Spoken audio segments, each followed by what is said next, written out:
What's going on, guys? Cruzin Podcast. Welcome. We just got back from watching Tenet for the second time.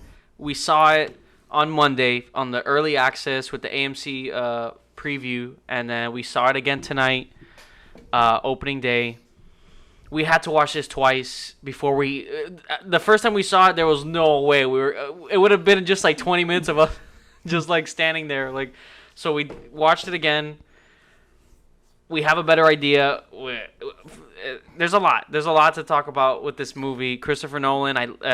Let's start off first. Movie theaters are opening up again, right? AMC is opening up. I think they're like at 70% so far. Like they're opening up more and more and more. They're doing really well. So I just wanted to start off first by saying I thought the AMC theater that we go to at least was great. When we went that first day, clean. The protocols. There was no lounge area. Everything to pay and everything's covered. No cash. I noticed today that you're not taking any cash.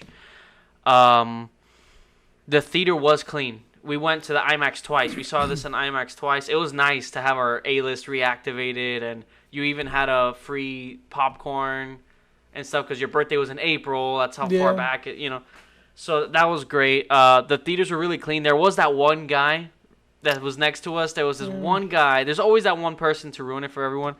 That he just, so you have to wear a mask, right? You have to wear a mask when you're in there. He put his nuts on the seat. Yeah, basically all he needed was to rub his nuts all over the theater, right? Because, you have to wear a mask when you're there. Wear a mask at all times, even while watching the movie, unless you're eating or drinking something. No, even when you're eating popcorn. Even when you have to, rip it through. So as long as, if you're eating something, you can take it off, eat. And if you're done, put it back on. Good protocol. The theater was clean. Workers were good. They had social distance marks. All the stuff that you would need, they had that and more, right? Germ-X everywhere, hand sanitizer. Then we go in. There's this one guy, and they are Xing out seats, like what we talked about. They are Xing out seats. So if you get 2 seats or 3 seats, they are Xing out those seats next to you, so that to ensure social distancing, all that. So AMC is doing great with that. And we're not saying this because we're A-list holders. We love AMC, honestly, and they're doing really great. And we love A-list. We've always talked about that in the podcast. Sponsor us! Yeah, sponsor us at this point.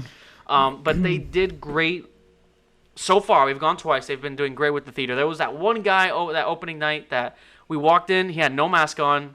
This guy, considering the circumstances right now with everything going on, you want to be considerate and, think of other people who might sit in front of you. This guy had his feet. Where do you pick up the most bacteria? Literally walking on the street, walking everywhere. This guy literally had his feet, because they weren't reclined seats. It was the IMAX theater, so it's just regular basic seats. This guy just had his feet all over the front seat. Like those kids like at Main Street or something when they just sit back and just rock their feet. And the bottom of this guy's foot, of both feet, were just literally all over the headrests of the seat in front of him for 20 minutes until the movie started. And it was just terrible because I was getting nervous because I was like, oh my god, that's gonna be somebody's seat and they're gonna be like, dude, what's your problem? I have to sit there. You just put your dirty ass feet all over my seat. Then I had this whole scenario that there was gonna be an argument and a fight during the trailers or the movie, and then our experience was gonna be ruined. It was the first time back at a theater, and the guy eventually put it down or whatever. And then there was a lady that sat there. Remember? A lady literally sat there and was like, she put her head back. She was eating popcorn. I was like, dude, you know what I mean? So don't be that person if you go to a movie theater because, just be considerate. That sucks. You're literally putting your dirty ass feet all over someone's headrest. But I got to say, besides that, it was great. AMC is doing a really good job. They're opening more theaters. How awesome was it, though, when on Monday night when the trailers were opening up? And just those annoying intros that we always hate that when we saw it, it's been 6 months or so. Even those annoying things we were so grateful for it. We got a popcorn, we got a large soda, and when the trailers came on, Dune. We saw a Dune, a trailer for the trailer, I guess. Yeah. It was like a 20-30 second clip, mini trailer for the main trailer that comes out the 9th of this month, September 9th. Dune looks amazing. Again, Denis Villeneuve. I can't say his last name, but he did Blade Runner. He did Prisoners, Arrival. This guy is amazing. This movie looks amazing. You got Timothy Chalamet, if that's how you say his name. Or Chalamet, whatever you want to be. Oscar Isaac, Josh Jason Brolin, Momoa, Josh Brolin, Dave Bautista, Benicio del Toro. I mean, that Ferguson chick. Robin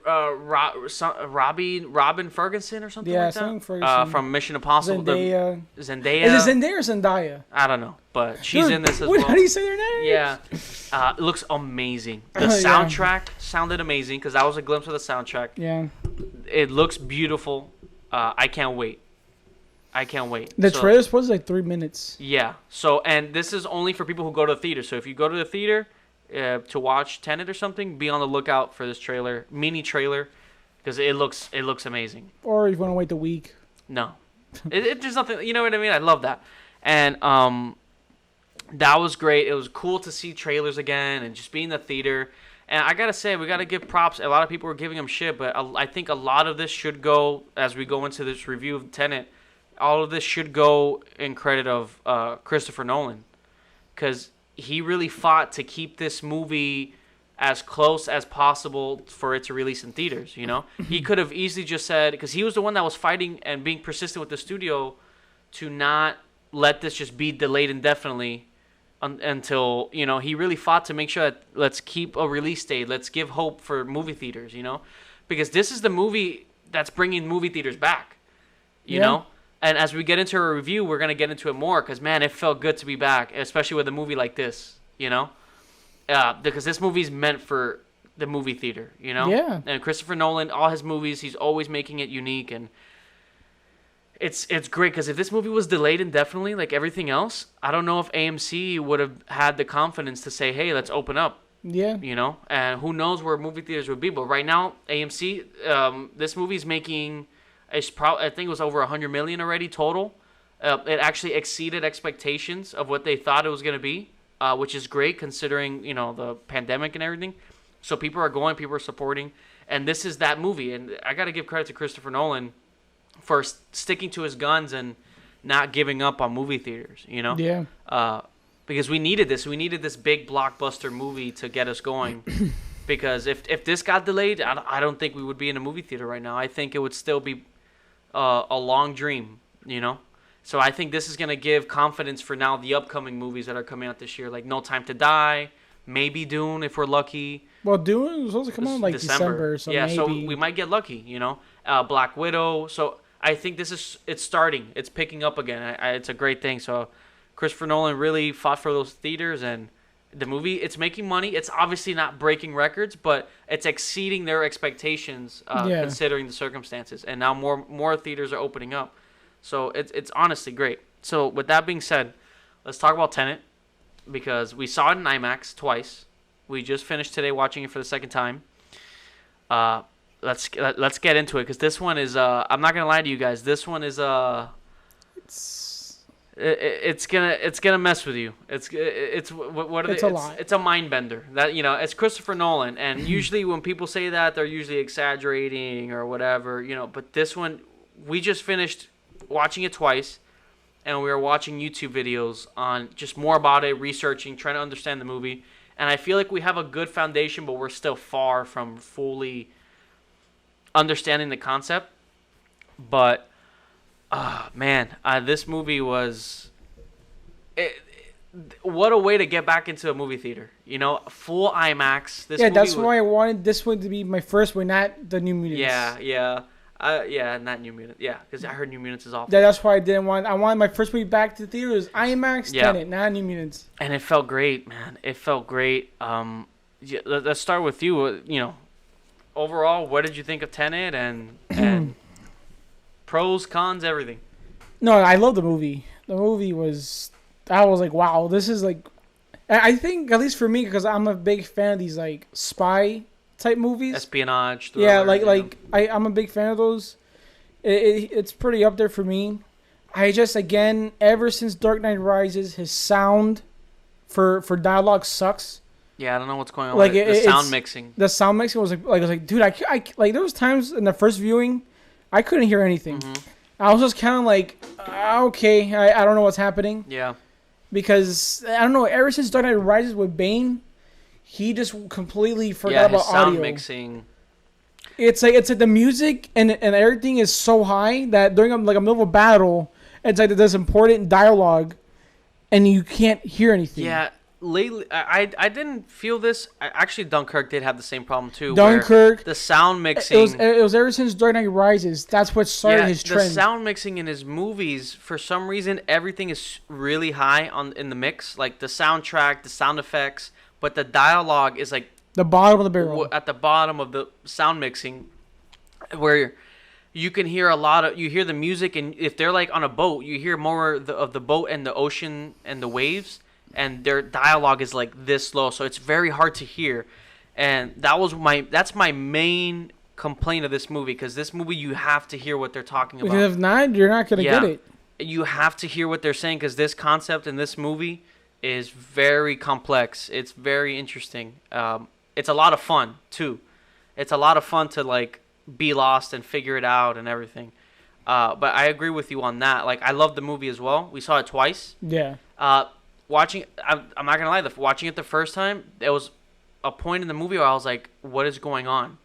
Just because the movie's the movie's moving quick. This is like Christopher Nolan's James Bond. Yeah. You know, which is great. It's because I agree with what I think Jeremy Jan said it best. Like, the trailer kind of misleads you in the sense of they should have marketed it as a spy movie first, and then keep the inversion stuff, like that sci-fi, I guess, stuff hidden.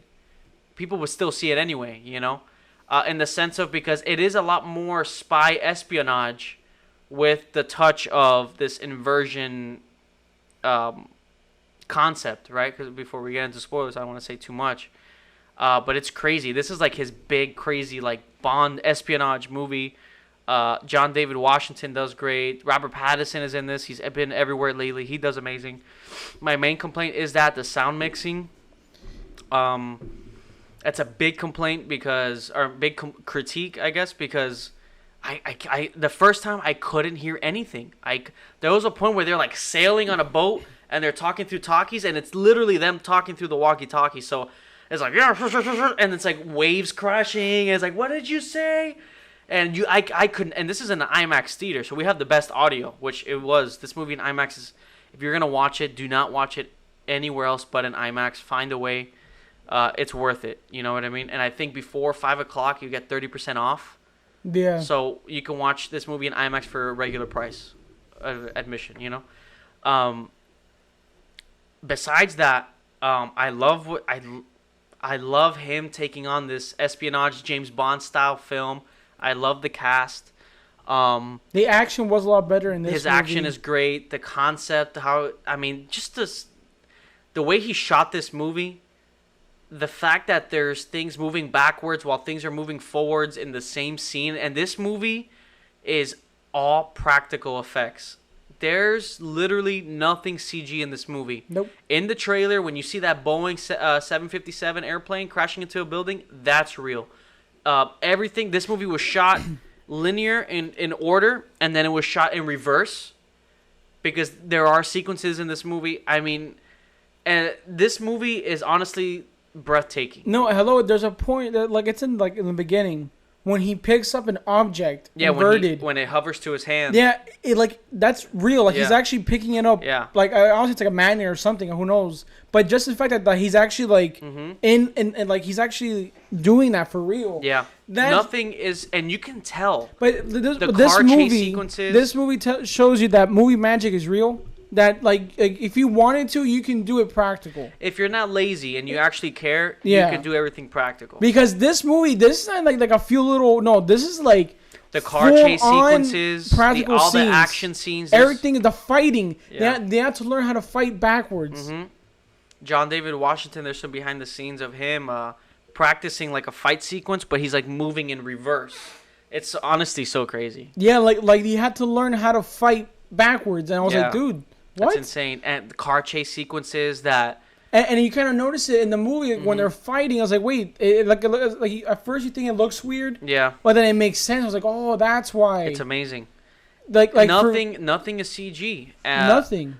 In the trailer, that car chase sequence in the highway, you could just tell when it's real. And there's no CG in this movie, and it makes it so much better. Shot in IMAX. That's how movies should be made. And I gotta say, because I know the complaint is like, oh, this movie's it's very convoluted. There's a lot of stuff going on. It's hard to understand.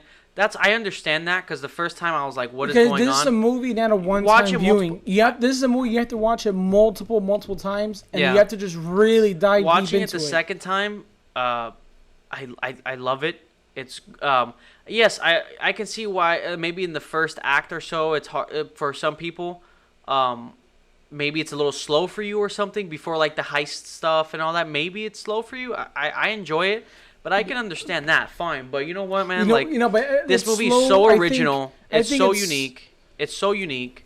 It's original, and especially in this day and age of everything is a remake or a sequel, or you know what I mean? Yeah. The fact that Christopher Nolan cares so much about giving us a good movie theater experience with an original concept, a new idea. It's so refreshing, and he really cares about that cinematic experience. You know, he shot this 80% of this movie's in IMAX. So 80% is like almost the whole movie's in IMAX, honestly. It's an amazing idea, concept. It's original. It's a fun action thriller, espionage. Like, it's just everything you want in a movie. It's not a remake. It's not a sequel. And that's so refreshing, man, because everything is now either a superhero movie or a reboot. You know what I mean? And it's awesome to have people like Christopher Nolan that want to, like, push the boundaries every movie he makes, you know? Yeah. Because with this, what we see visually in this movie, between the action scenes, the visuals, the set pieces, it's honestly, I remember the first time we saw it, I had a mask on, but my mouth was just open. I was like, what is going on? And in the best way possible. It's amazing what you see and the fact that it's all practical. If you haven't seen the movie yet, you're probably not gonna get it until you watch it. And I understand what John David Washington says, that what you see here, we've never seen this before, and the fact that Christopher Nolan made it in IMAX and wanted us to see it in theaters, I completely understand now. You know? Yeah. Amazing soundtrack. Oh, yeah. Ludwig Göransson, if I said his name correctly, he did Black Panther, the Mandalorian series, Creed 1 and 2, Fruitvale Station, which is another good one. Amazing soundtrack. Amazing. And we'll get into spoilers now, but I guess let's finish just general thoughts, because this movie is going to confuse the shit out of you, for sure. You know? We've seen it twice. We just finished watching YouTube videos. The first time I saw it, I couldn't even explain the movie. Even if I wanted to, I couldn't. That's why we wanted to watch it twice, do research on it, follow up on it, and then talk with you guys about it, because we didn't want to just come in here fresh off the first viewing, not knowing anything, because I know a lot of people do that. They'll just watch it once, come and review it, and then not know what we're talking about or being lost, you know? So we definitely wanted to do that, because this is a movie that watch it twice at least before you even give a full opinion, you know? Yeah. And you will appreciate it a lot more, you know? It's a movie that requires a lot of viewings, and it's bold, it's new, it's unique. This is the movie that people should be giving credit for. You know what I mean? Yeah. And people kind of underestimate, because people give credit to Rian Johnson with what he did at Last Jedi or something, where, oh, he's so bold, he's so innovative. This is innovative. This is so new. This is pushing the bar for movies. You know what I mean? And John David Washington is great in this. Yeah. You know, and he's like his own James Bond. Yeah. You know what I mean? It's great. And again, Christopher Nolan, nobody gives him credit. This is a movie that deserves all the credit in the world. You know what I mean? And it'll never get it. This movie's making money. People are gonna love it. but it'll never get that credit like if other movies do, like Last Jedi or something that everybody's like, oh my god, it's so important for. These are movies that are important for just movie making. Just look at the movie as we go forward. Did you have any other thoughts or like criticisms of the movie besides the sound mixing, which we both agree is very important because you will get confused in this movie, but then also it's hard to hear the dialogue, so it's like, oh my god, like now you just have no idea what's going on, for the first time. The second time I understood more because I was so zoned in. But anything else that you thought in the movie? Not really. It was just the sound. Like everything else I liked. I didn't think it was slow in the beginning. I think it's slow for some people because everyone is just so used to superhero films. Yeah. Where everything is just like thrown at you in the first 20 minutes. Yeah, this movie does pick it up. It builds up a lot. The intro was like an action sequence, but. Yeah, no, yeah, I guess I mean like the first act in general. But it builds up. It's building up everything though.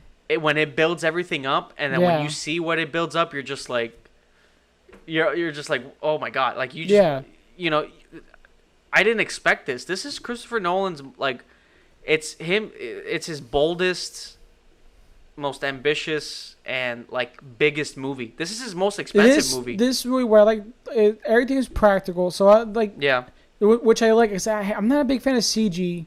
Like when movies rely so much on CG, it's like, oh, whatever. Yeah. And that's one of the things, like, I don't, like, compared to Spider-Man, is not fair, but, like, with the Tobey Maguire Spider-Man, I liked more because it was all practical, like, the fight scenes. Because I was rewatching, like, the first one. Yeah, oh, yeah. And it was, like the fight, I was like, man, like you can tell what's real and what's not. And you just see it on screen. You feel it. It just feels better. It feels real. But, like, with the Tom Holland, no, you're right. Like, Tom Holland Spider-Man is great. Yeah.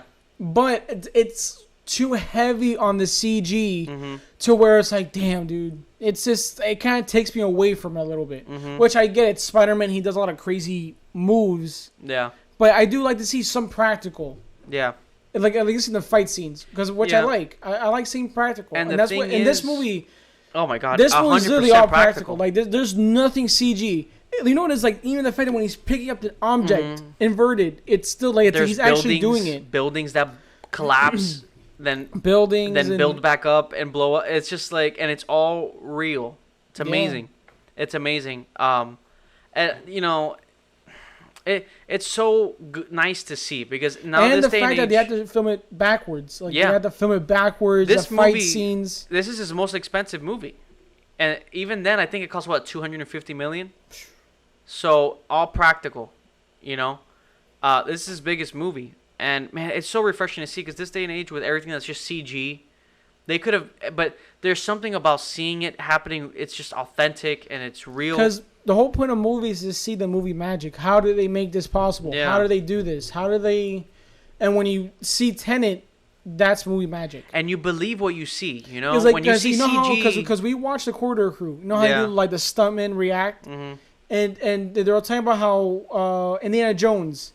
It was one of the stunts. Yeah. And it was like behind the scenes, and you see him actually doing the stunt, like jumping onto the tank. Yeah, you believe it. And they're throwing dirt on him, and it's like this whole thing. It's real. Or if you watch like one of the like Jackie Chan movies. Yeah, all those stunt works. Dude, you're seeing that guy throw his body around. Yeah. Everywhere. So you believe it, like when you see action scenes actually being done like real.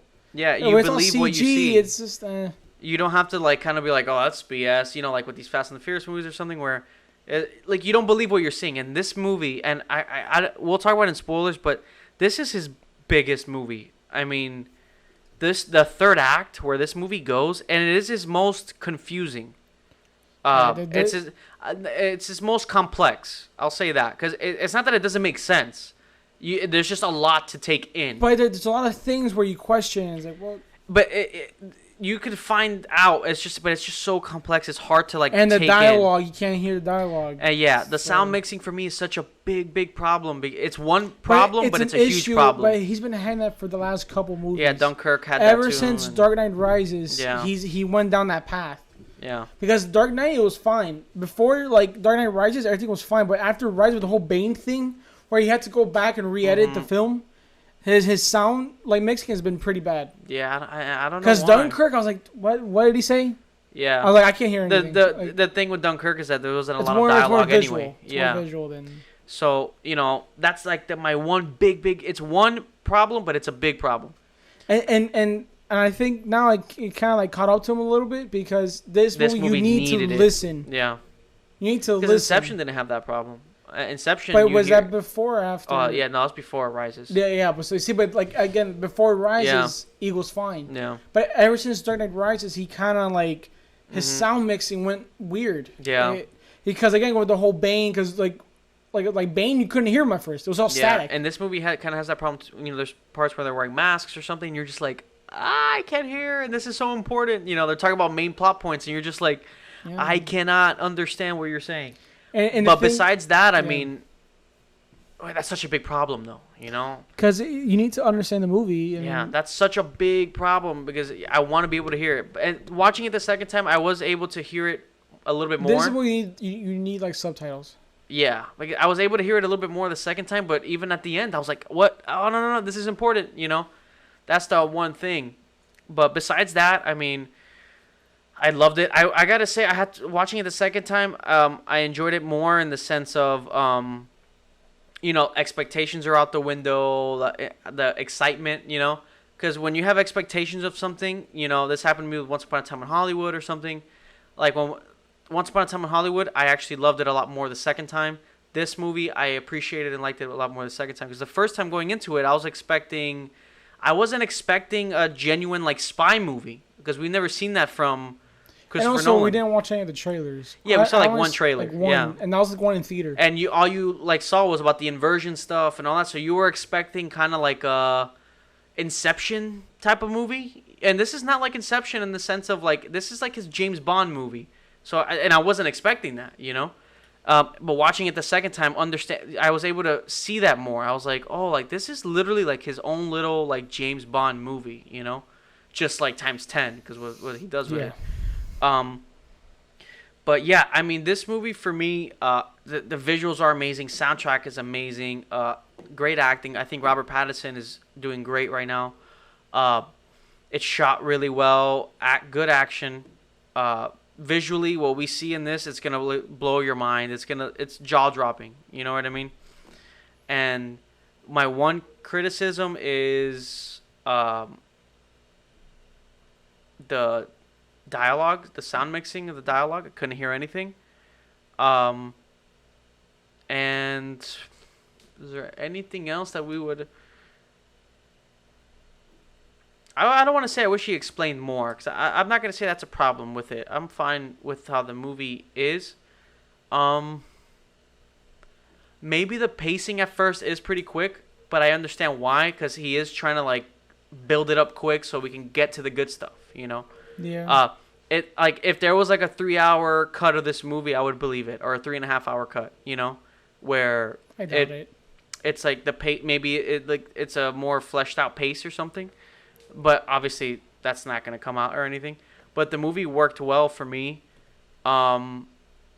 It's his boldest. I got to give him that. Like, it's his biggest one. Yeah. If I had to rate it, I think for me, I think it's an 8 for me. I'm at an 8. Because the sound mixing for me was such a big problem. And because it's hard to hear, and so the dialogue is the most important thing too. Yeah. It's an 8 for me. I'm gonna give it an 8. What about you? I'll give it a 9. You're at a 9. Yeah. So 8 and 9. Because I like that style. So. Yeah, no, he did great, man, and I really like the action. The action is cool. I just want to see how he's gonna even top like this. like the outfits are cool. Yeah. Like the style, the whole style. Also one minor like criticism that we talked about earlier was I've noticed with the certain action or like extras in his movies, there's certain times that I just don't believe certain sequences. Like in this movie, for example, it's like when they're like on a mission or something and they're like choking out a guy or they're like putting him to sleep with the alcohol, whatever it is that they knock him out. There's one thing that like with his like background extras or whatever it is, like it's just not. It's never like believable. The only other example I can say this for, Dunkirk did not have this at all. Maybe I'm sure there is. If you look it up, I'm sure there's like little extra mistakes or something. Because again, another reason why to admire the guy, he knows like no CG. For the most part, it's like he'll have freaking 200 extras on set. Like Dunkirk, he'll have hundreds of people on set for Dunkirk, real soldiers, real. Here he had a whole opera house filled with people.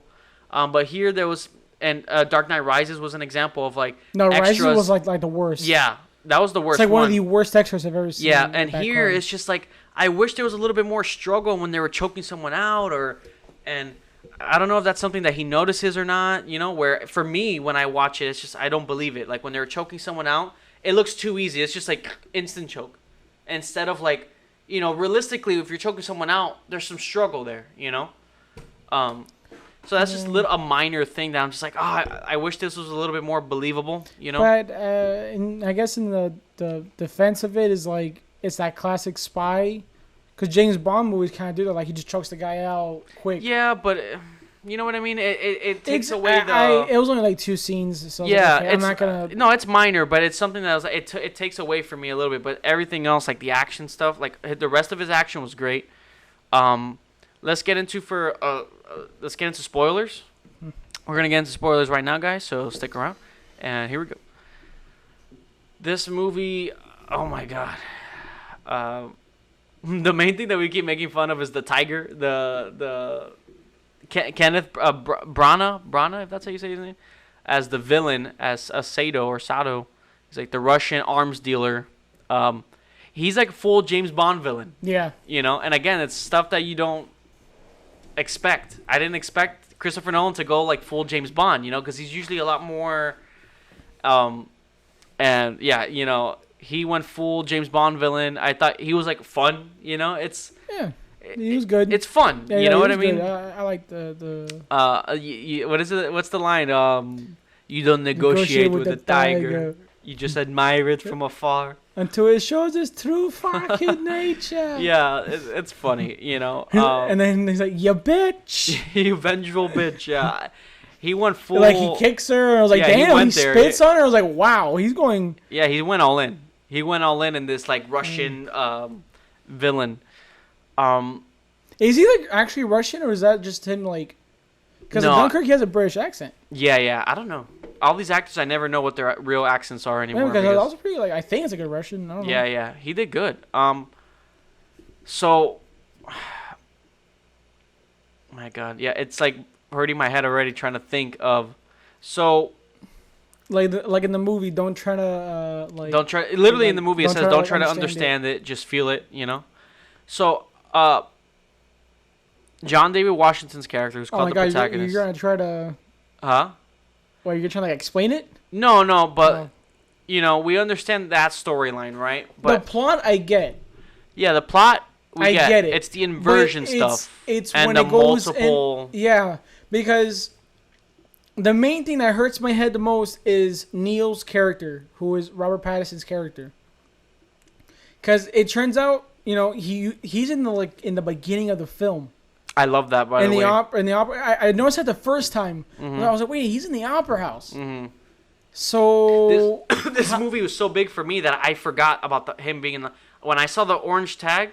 Is it orange or red? I don't know, orange or red. But when I saw it, you know, towards the end of the movie again, I was like, oh my God, that's from some point. But the first time watching it, I was so overwhelmed that I forgot. No, I told you it was from the opera. And then you told me, and then when we saw it again, I was like, okay.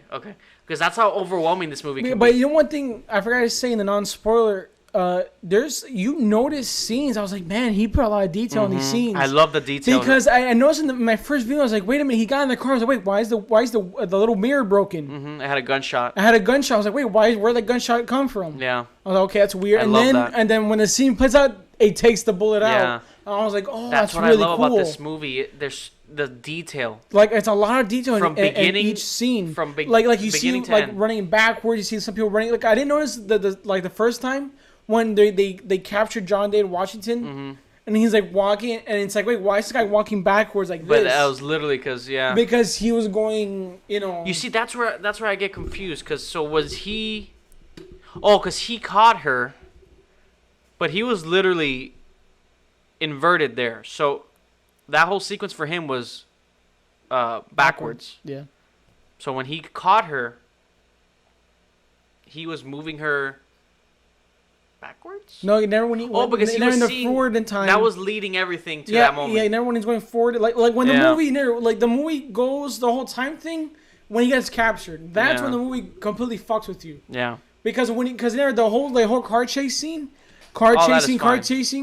Yeah, but when he stops the car, when they capture them, that's like the inverted, I guess. Yeah, and the villain there, when we see him walking backwards, that it leads to the room, and then like he's talking in reverse. And that's really cool too, like with the red and blue colors. Like red is forward, color-coded. Blue is like. It's so good. The detail. It's a lot of detail. It's all like, man, I didn't like. It's really cool. That helps you establish the two. Yeah, but the main thing is, I want to I'm gonna focus on Neil, because Neil is character because he's in the whole movie and you don't realize it. Yeah, he saves him. We find out that they're best friends. They're best friends. The protagonist, John David Washington's character, actually recruited him, but like in the future, because this story, it's like it's a war of the future versus the past, and then John David Washington in the future sent him back. Yeah. Sent him to like watch him and like help him. Yeah. So basically. But this is the part where I don't get. When does he go back to the opera house? Yeah. To help John David to get like join the Tenet group. Yeah, because Robert Pattinson's character dies, right? He takes that bullet. He picklocks the door so that they can take the algorithm, and he takes that bullet which is a great scene, by the way. I love that. Yeah. And I love the ending where he tells them. But does he die? What is it that he says? That this is the ending for me, but at the beginning for you. The beginning for you. I'll see you at the beginning, my friend, or something like that. It's been a beautiful friendship. Yeah. It's a great line, and Robert Pattinson does so well that it actually delivers emotionally. Like I felt it. Yeah, because oh man, like that's cool because like for him it's the end, and he's like, oh, we have a beautiful friendship. I'll see you at the beginning, you know. So for him, and John David Washington did great acting. He was like crying because he knew that he was the one. That's when you see the reveal of the tag, in the red tag. Yeah. So he knew, oh, he's gonna die. He's the one that opened the gate. He's the one, who took the bullet. And then while finding out that he's actually your best friend, he didn't know it yet because this is the beginning of his story, but the ending of his because of the two different. Yeah. That's where it gets a little crazy. This is where I get a little a lot of like timelines. Yeah. I guess. So he dies, and that's it. That's the end of his character. That's the thing. I don't because know. If it's the beginning of the friendship for him, for John, but the end for Robert Pattinson, that's where I was like, wait a minute. So because their timelines which are different. Version is he meeting? Yeah. Which version is John meeting to start the friendship? Yeah. Man, because there's like multiple Robert Pattinsons in this movie because he's basically. Because how many times does he? Because during the final battle, he's backwards. He's going backwards. Goes through the machine. But then he goes to the machine again to go to real time to warn them, John and Ives. Yeah. Ives. To warn Ives. Yeah. And then he's going back, but then like the inverted because then like at the end when the end of the movie. Oh, yeah, because I'm going back. Yeah. He said I'm going back in, so that means he's going back to take the bullet. Yeah. Because he's the one who opened that door in time. That was a great scene. Because he's the one that opened the door in time and he takes the bullet for John. Which is a great scene and a great acting, too. You really felt that. But it does raise that question of, okay, if that happens, right? But then John David Washington is going to continue his friendship. What version? Because which version goes back to the opera house? Unless John David Washington knows that he's not coming back. But no, because Robert Pattinson kind of knows too. Not that he knows, but he's like, what's happened. But if they were best friends, you can't. Because this movie talks about that grandfather paradox thing. And this movie kind of doesn't. It's not saying that that's true. Yeah, it's just kind of like. We don't know. Like it's still like what happens. Like it happened. Because Yeah, there's got to be another like a present version of him, right? Because like when they go back and they invert and they're going back in time, there is another version of themselves. There's been times that they see each other, so there is another version. Yeah, that's so it's not entirely impossible that there's a present Robert Pattinson's character, present Neil. Yeah, because he's gonna start the friendship, and then they just keep going. Yeah, like where it starts the friendship. Yeah, but then. It's just because like at the opera house, that's where it goes back to the opera house. Their friendship is established here already, right? In this movie, but he says that this is the beginning of a friendship for you. Yeah, because that they have a lot more missions. Yeah, that they have a lot more missions, and until he gets to that point where he's leading the operation, and then he sends him back. Yeah, so that makes sense, right? Where they see each other later, but I think Robert Pattinson knows that for him it's the end because he's gonna get shot. Yeah, so maybe Robert Pattinson is just like in this loop. Because that's what he gives him the algorithm. Yeah, because he's gonna get shot. He's gonna die to take the. Yeah, so I think Robert Pattinson knows that he's like in this loop, but like that's his job.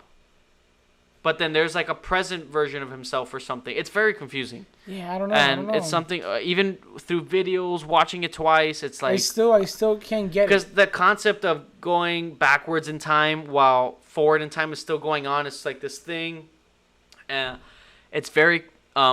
When you watch it, it's like what the movie says. Don't try to understand it. Just feel it, right? When you're watching the movie, it's like, okay, I get this. But then when this stuff starts happening in the plot points, it's like, okay, but then it's like Endgame. Anytime there's something with time travel or time anything, it gets tricky. And I know this movie explains it well, and it everything connects, but it's hard. It's hard to wrap your head around. It really is. Because everybody says it like once you get it, it makes sense. But it's just hard to really like understand because it changes that concept of time. They're saying like the way you see time is different, you know, because even in the movie they say that, like he's like, okay, I haven't met her here yet, but or okay, he thinks she's dead in present time, but at this point he still trusts her, so it's like, okay, let's use that to our advantage. Yeah, and that's what I love about it. It's like an espionage thriller using time. Yeah, you know, which is really cool. Yeah, it's fucking really confusing. It's just really, it's like, man, I don't get it. It's like I feel it so makes your brain it makes your brain hurt because there's times that at the house we felt blank. Remember? Yeah. We were trying to talk about it and like deconstruct it. And at one point we just stopped and we were just blank. Where we were just like fried. We were just like, I don't know, because you think you're getting it, you think you're understanding it, but the more you find out, it's like, oh wait, I'm lost. The more you think about it, the more like confusing. Wait, what? Yeah.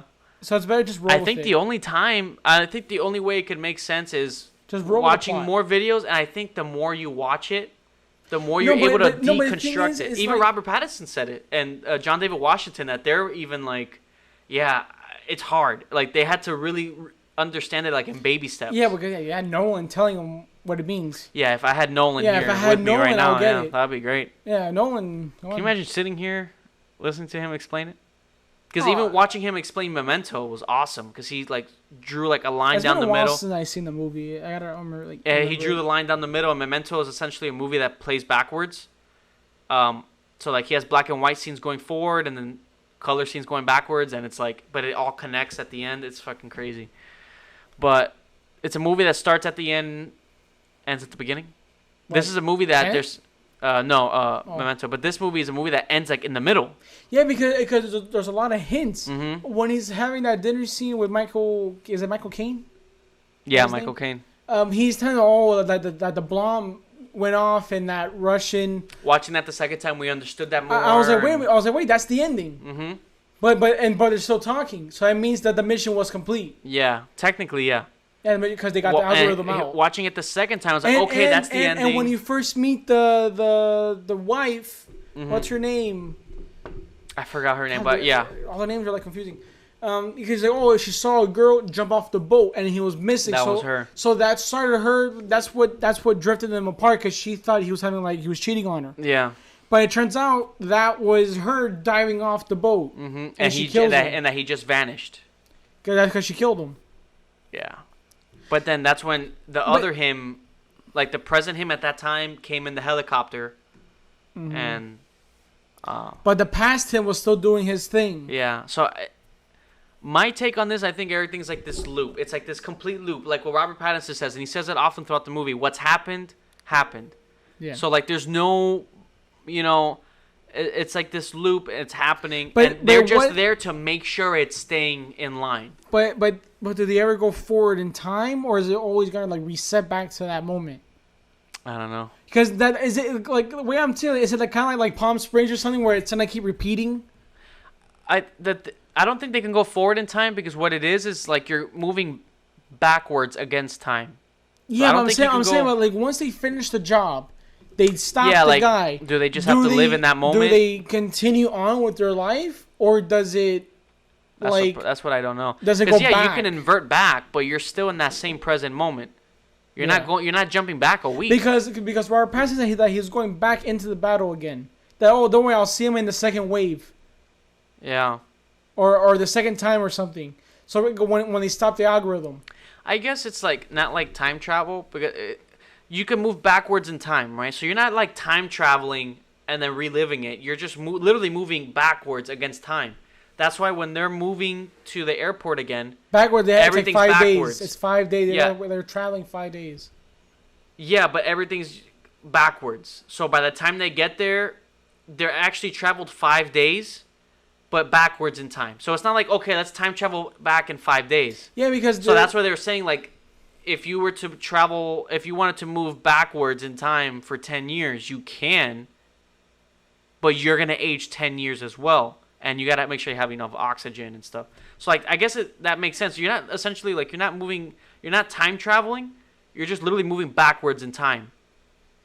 So that's why, okay, a week passed, but during that time that they were moving, they were in the shipping container. They were, like, traveling a whole week. And then they got to that point. So that makes sense. It's not just like... It's not like the machine is like, okay, let's travel back 1 week, like a time machine. Yeah, it's not like go 88 miles per hour. So if that's the case, if they were to invert back, right? It's not like they're jumping back a week, but they're like they're back. They moved back in time, they inverted, and then they're living that again. But it's not. They're not moving backwards anymore. Now they're moving forward, so they're going through that stuff again, going back to that present point. And then continue on. No, I think... Like, you know what I mean? No, when the airport, when they go back the second time, they're inverted.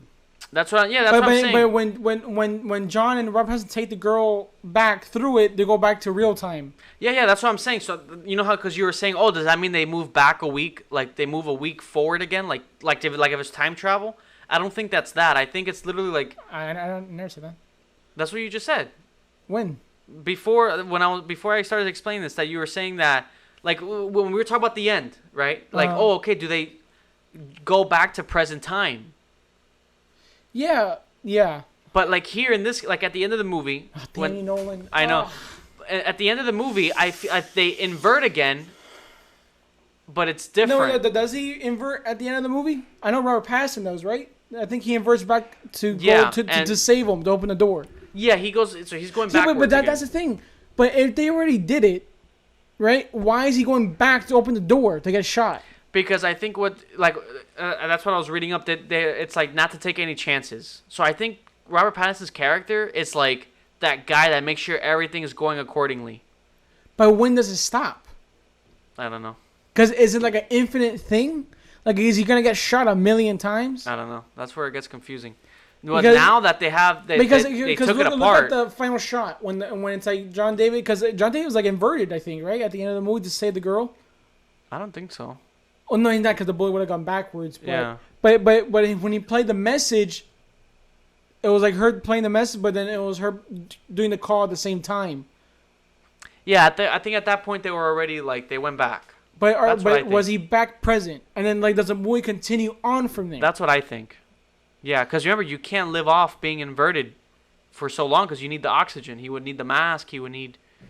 Right. That's the thing. Because in the future, it's because the climate change, the oceans rise, they're destroyed.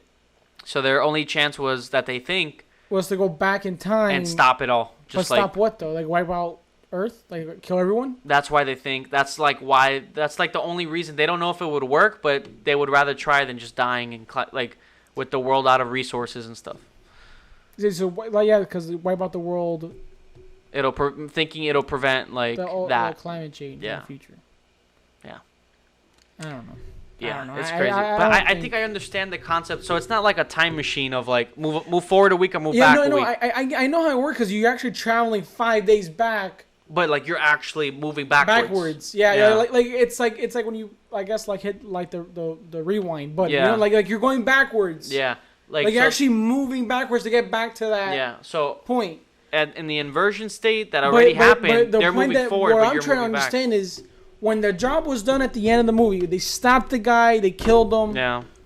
Do they go back to present and live on with their lives, or does it repeat itself? Because what I keep getting confused about is I think it's already done. Like what Robert Pattinson says, it's all already set for you. It's all already like what's happened. But when does he go back to the opera house? Well, you're just playing your part. Because when the battle scene was happening, that's when the opera thing was happening. Yeah. So that's what I was like, wait, if the opera house was happening, and John David is there fighting. Yeah, but remember that version of them, that all happened already, right? But they inverted and went back. But I'm saying, where does Neo go when he saves John David from the opera house? Like, where does he go from there? Does he go to present? Does he go inverted back more? I don't know. That's where I get kind of like, wait, like when does he go back to the opera house if he's in the war zone? That's where it gets tricky. And like if he's in the war zone backwards, it all feels like it's all happened already. So it's just like this infinite loop of different things happening, but it's all aligning to that same thing, like that same conclusion that it just keeps going forward. So it's like all these alternate like realities. Is there alternate timelines? Is that what it is? I don't know, but I feel like it's because I know the lady said it, the arms dealer. Yeah. Like, oh, what? Yeah, like she's like, oh yeah, maybe in an alternate universe. Maybe. Yeah, but it's not really said that it's a thing or not. It's just there, you know.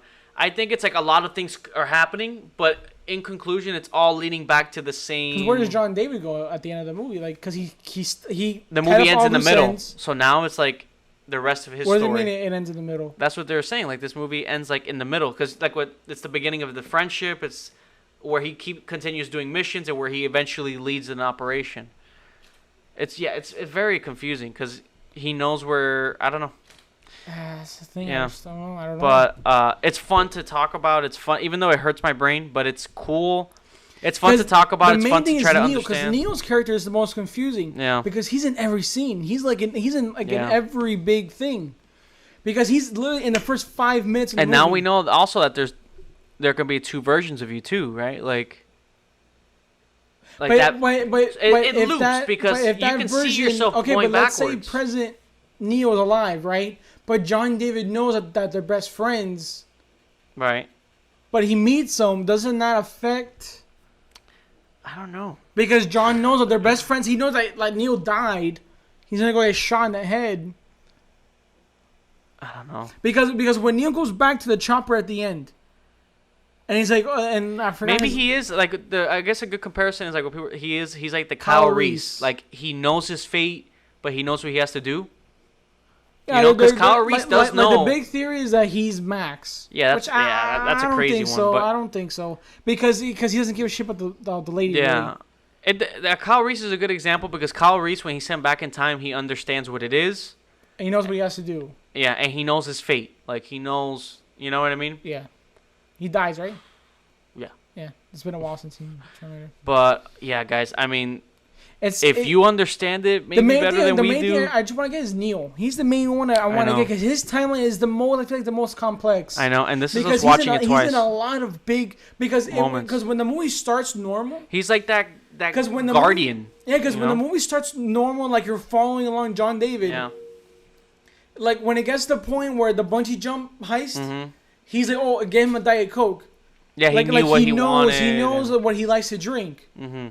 So when does he go inverted? You know, or with the plane heist, he pulls up the mask off, he runs like, no, wait, don't shoot him, which is weird because that scene I got confused. So there's two Johns in that scene, one that was running and the one that was fighting. Yep. So which one was inverted? The one that was fighting John, or the one that was running away from Robert Pattinson? Well, inverted is the one that was running away from Robert Pattinson is back in the present. But then how does Robert Pattinson, like, when he stops the inverted one getting shot? What do you mean? Because there's 2 versions of him. No, actually 3 if you count the normal, like, when you're following the fight scene. Yeah. But okay, like one is in real time running away, one's going backward. But like, I don't know, that's weird. That throws me off a little bit. I know. Because he's going backward, but where's he going backwards? So like towards the. Oh no, he's going backward towards the whole. Remember the shipment, all that stuff that happened that it explains after. Yeah. That's what I'm saying. It rewinds all, like, you know what I mean? Yeah, because he's going all the way back to the shipment, like going back to where they were 5 days. Yeah, it's like 2 rewinds just, and they clash together. And he's going real time. Yeah. The one that was running away. Yeah. The one thing I did get confused about when it was going like the backward. Which of that's true, because he saw that present him or whatever. Present John David ran away, and then he almost shot the other one. And that one flew out because it was going in reverse, which, like, he flew back into the van, right, and drove off backwards, like that. No, he doesn't go in the van. He goes. He has the lady, the wife, and then they're running back to the crate. Yeah, to the crate to and travel all back. that. Yeah. So while that's happening, and then. But you know what I'm trying to say, right? Yeah, like, and then he was just going through his stuff until he gets inverted, which led him to that moment of becoming that guy. Yeah, it's basically like just 2 timelines just clashing together. Yeah, because that's where I got confused, because I was there's a possibility of like 3 of you? Yeah, because so that means there's 3 Johns. Okay, John so Davids. there could be 3 Neils. Yeah, because that means there's 3 Johns in that one scene, the one that was fighting himself, and the one that was in real time running. But that's where I was like, wait, so because I thought that was Robert Pattinson running. Because it's still only 2 timelines. Yeah. One is in present, but that one in present in the other timeline eventually is going to invert and go through that airport and then invert again. So, like, there's still 2 timelines, but there's 3 of them. So if Neo is inverting and doing different things in his loop and timeline, it's like this long. So maybe he's still alive then. A version of him or something. But this one, okay, if he shot himself. When the president is running and the one's going backwards, let's say John shoots himself in that scene. Yeah. What happens? That's what Robert Pattinson says. We don't know. But he does, like, it's just best not to. That's why he didn't want to tell him, because if he told him and he knew, maybe he would have done something different, or it would have been off, and it affects everything. Because when you notice when the movie is going in order, and when they go back in time the first time, when they were in the crate traveling the fighters back to the airplane, he got the stab wound. Yeah. His arm was hurting. Because that's when he was getting, and then when he was putting on the jacket, which I like too, when he was putting on the jacket, he's like, wait, he was looking at the hole, and then he just kept going. Because he was going back to that point where he gets stabbed and all that. Yeah. But the one thing I get was weird. 2 timelines in reverse. But what I got to, what was weird, was when the inverted was going backward and the present is running forward, he runs and it says that it's clear. Mm-hmm. But when he says that it's clear, he goes backwards back through the gate. Which I was like, wait, why did he go backwards? But is that because it's switching it to Robert Pattinson's point of view? Yeah.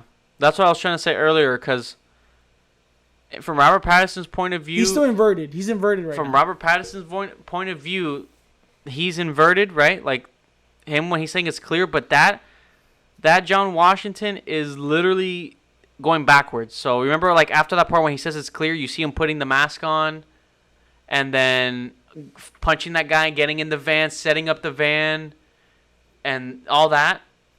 Because he's present. He's present, right? Yeah, but from Robert Pattinson's point of view, that's going backwards. So, like, imagine him punching the guy and all that, but that's all backwards. So all that happened off screen, leading to him of that point clearing it and then going. No. I was talking about Robert Pattinson. When he says clear, he goes into the building. That's what I'm saying, because that's going backwards. He looks at him fighting. He sees him like opening the door. They're fighting. Yeah, because remember, he's seeing it backwards. Yeah. But the thing is, when you see John David, for him it's going forward, but he already went through he inverted, but like Robert Pattinson. Oh, okay, I get it, because if he kept following John David, it would have just shown him running, putting on the mask, getting to the van, bringing it. But when it switched to Robert Pattinson, he was going backwards because he was inverted, so he was going in all the way. Yeah, so he was seeing it all backwards. So instead of like him going and punching the guy, taking the van, waiting for them and going, all that already happened just backwards. Leading to that point of him seeing him. It's but literally two timelines going in what reverse. Happens when he goes to present? Because then he reverts, goes to present, and then he's like with him there. Yeah. That's where I because remember, even when he goes back to present and they drive off, they see that they both of them see their versions. So there's 3 Johns in that scene. There's 3 John David Washingtons in that scene. Depending on what their timeline is, like depending on what they're doing. Because when the movie is going in order, when he gets sucked out, that's because he's getting sucked out to go into the crate 5 days into that week where he gets kidnapped. Yeah. He gets what shot. is weird is that you can see yourself. You can see the inverted you, like getting out before you go in, which means that's to show you that it's gonna work. You know what I'm talking about? Yeah. Because when they first do it, it's like it shows them going in and it starts happening at the same time. Yeah. But I don't know. The one thing I just... It's like them going out and then him going in. It's like the inversion, showing you that it's going to work. Which I don't know how that works. It's a radiation thing, so maybe it's like... Literally, it's just 2 timelines going in reverse, meeting each other. Yeah. It's an algorithm thing, I guess.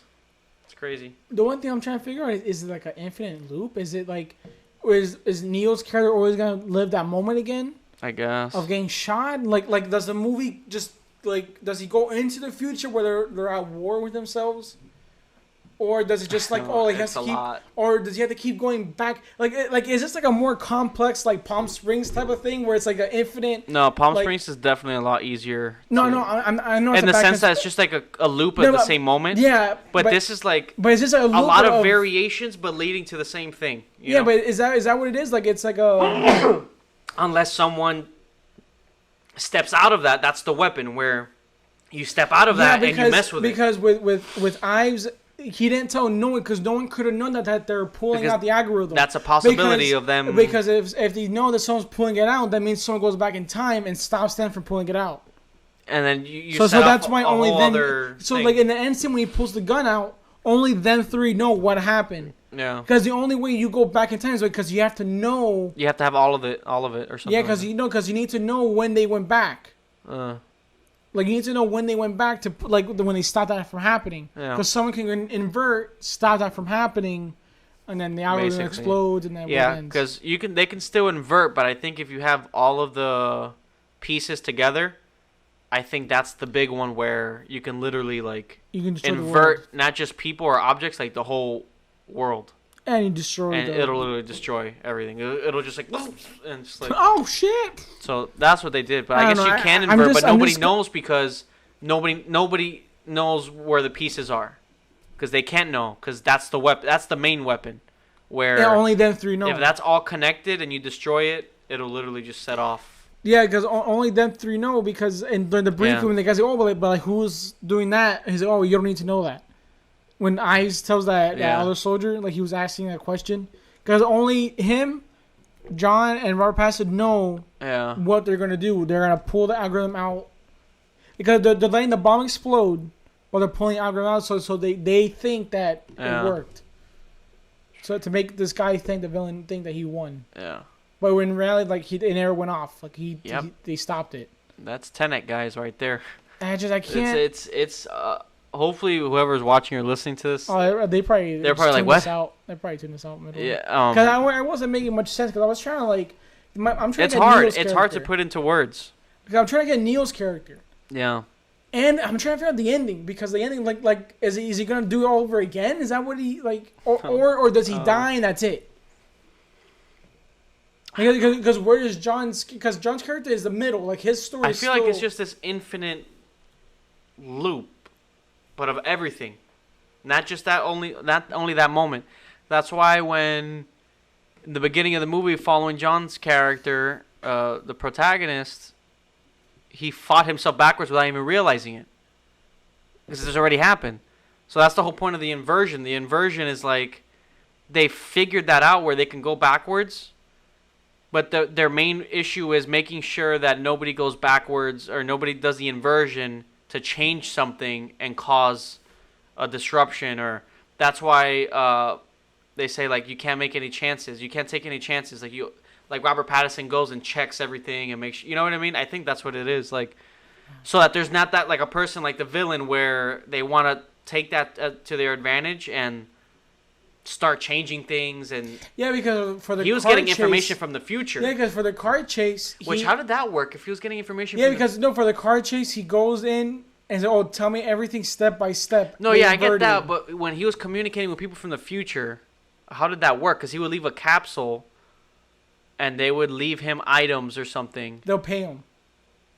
They're paying him. I don't know. I'm getting a headache. I don't know. I can't figure it out. I just can't figure it out. Yeah, guys, we're gonna watch more videos on it, but I think we'll end it there. I don't know. The deeper we get, because the one thing, it's like that loop. Because it says it's kind of like a loop. It's like the movie literally says in the line, "Don't try to understand it, just feel it." And at this point, I'm like, yeah, I'm sure roll with. I'm done. I think we gotta watch it. No, but like the thing is, like, I don't think you can get because what gets me confused is Neil's timeline. No, because he's in so I think the more we watch it, because I think compared to the first viewing, I feel like we're understanding a lot more the second time. I feel like we were to watch it again. But it's just so weird because when there's 3 Johns in that one scene, one is present, one is going reverse. But then Robert Pattinson's trying to stop him from killing the reverse self. And then it's like, okay, so if they're... Oh, okay, I think I get it. So that reverse self is literally replaying that whole war scene. Literally it's 2 timelines just going in reverse. Yeah, like one is going through it while the other one's going back in time just doing it. Think of it as 2 timelines going in reverse. Like that. But if you're able to... But if whatever drugs Nolan was on when writing this movie... There's 2 timelines going in reverse like this, right? Yeah. But if you're in one of those timelines and you're able to invert... So imagine there's 2 of you here. But if you could invert... Now you're here, following this one. So let's say for then Robert you invert Pattinson, back. So it's when you invert, you're creating... Like, there's that possibility of 3 of you until you invert back and then you're back in it. And then, but now you're just in this, like... So for the scene... It's a loop. So that's it. I'm just going to say it's a loop. It makes me feel better. So for the scene with the 3 Johns, right? Like, he catches the one, take off the mask. So if Robert Pattinson goes to the machine and inverts, he will follow them into that timeline? Like the inverted John? He would just see what was happening there. No. I'm saying like when the present Robert Pattinson chases the one and he pulls the mask off and runs back. So let's say like he runs back, goes to the machine and goes like the inverted. So would he follow them all the way? He would just what just happened to him would be backwards. So he would see the fight and everything going backwards, all that, you know. You're just going back through what you went through, but backwards. So that inverted John was going all the way back to the war scene. Like, he was going all the way back. Like he was going back to the... Yeah. No. Imagine there's two was it the war endpoints. scene? No, it wasn't the war scene. Was it the war scene? Oh, no, or he's going back to that week before he inverted. Right. Yeah. So he's going back to that car scene, the car chase. Maybe, yeah. And all that. Yeah, it's like 2 timelines, endpoints. They're going in reverse. But they're both happening. But just in reverse. From their perspective, it's going forward. But from looking at each other, they're both going in reverse. But for them, it's like forward. But when does he start going inverted, though? Like, does he ever start going inverted, or does it just keep happening? Yeah, he just inverts, and if he doesn't need the oxygen, if he's going in the flow. No. I'm talking about with the fight scene. When the one John is running in the present, the one was fighting and inverted. So the one that's going backward, does he just keep going backward for that whole week until... Yeah, leading to that point, I guess. Because he goes back all the way back to the car chase. So the one that's going inverted, he's been to the car chase. I think so. I don't know. It's hard. It's literally, I'm thinking of 2 different timelines. One, like, it's trying to think of, like, one going backwards. So I mean, the one that went inverted, he already experienced the car chase, the girl getting shot. Yeah. And that's why the movie explains it. Like, when you go through his perspective, he goes through it. And that's why Robert Pattinson doesn't tell him, because he doesn't want anything to mess up. Like, what's happened. You know? I don't know. I just can't get it. I don't know. So it just feels like one big loop, but you're just able to, like, switch back and forth and see the two. It's very weird. I just don't. I know. How many Neils I have a headache just, like, trying to understand. You know, like, when you discuss something for so long. Yeah, I just can't. Something so, like, that you just turn off. Yeah, I don't know what else to say. I feel blank. I think no one needs to, like, give us a hint or something. He needs to, like, give us some, like, I'm sure he'll come out talk about it. Maybe. I hope so. He'll never explain it fully, because that's not his. That he won't. He doesn't. No, but do that. at least give some. Like, I would like to see, like, an something. interview him talk. Dude, about I'm lost. I think the more times we watch, I think we'll get better with it. You know. But yeah, guys, if you understand it more, if you've seen it, do you understand it better than us? Maybe I made it worse. Explain it to us. I think I made it worse. I think I. The more you think, they said it. The more you think about it, the deeper you get in that rabbit hole. I was just trying to talk about that one scene with all three. But it's hard to think. Yeah, it's because in that scene there's 3 Johns. There's 3 of them. That's when you try to understand it more, the more confusing it gets. But if the President John running and the one that was fighting normal, does he? Oh, because he gets knocked out by the gas, and then so there's 2 President Johns. It's just a loop. I don't know. I'm done talking. It's hard to. I know it's hard. Oh God. Yeah, guys, I'm done. I don't know what. I can't speculate anymore. Well, we're gonna watch it again. If you guys understand it better, help us out. Leave a comment or message us or something. I don't know. Hopefully you guys enjoyed this review on Tenet. This full-on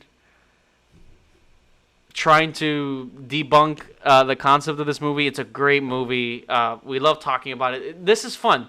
This is what, this is a movie that you can talk about for a while and try to understand it and all that, and this is a movie that deserves credit, So thank you guys so much for watching. If you're watching us on YouTube, thank you for listening wherever you're listening from.